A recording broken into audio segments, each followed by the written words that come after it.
in this video I will show you how to enable data saver on Instagram. Firstly, when you open up that selection, you need to go on your profile setup right here.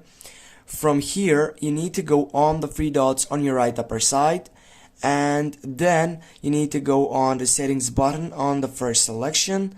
And right after you get there, as you can see, you have many different options, but if you don't want to waste time, you need to go on enable data, typing on the search box right here, or simply go for data.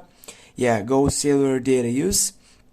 And as you can see, the data saver, it is turned off. You need to turn it on to take up and enable that saver data on Instagram. Just go tap on that selection. Here you can select if you want to get high resolution media, and you're gonna select if you want Wi-Fi only or you want bot. I will go with bot, and then simply get back and take that refresh.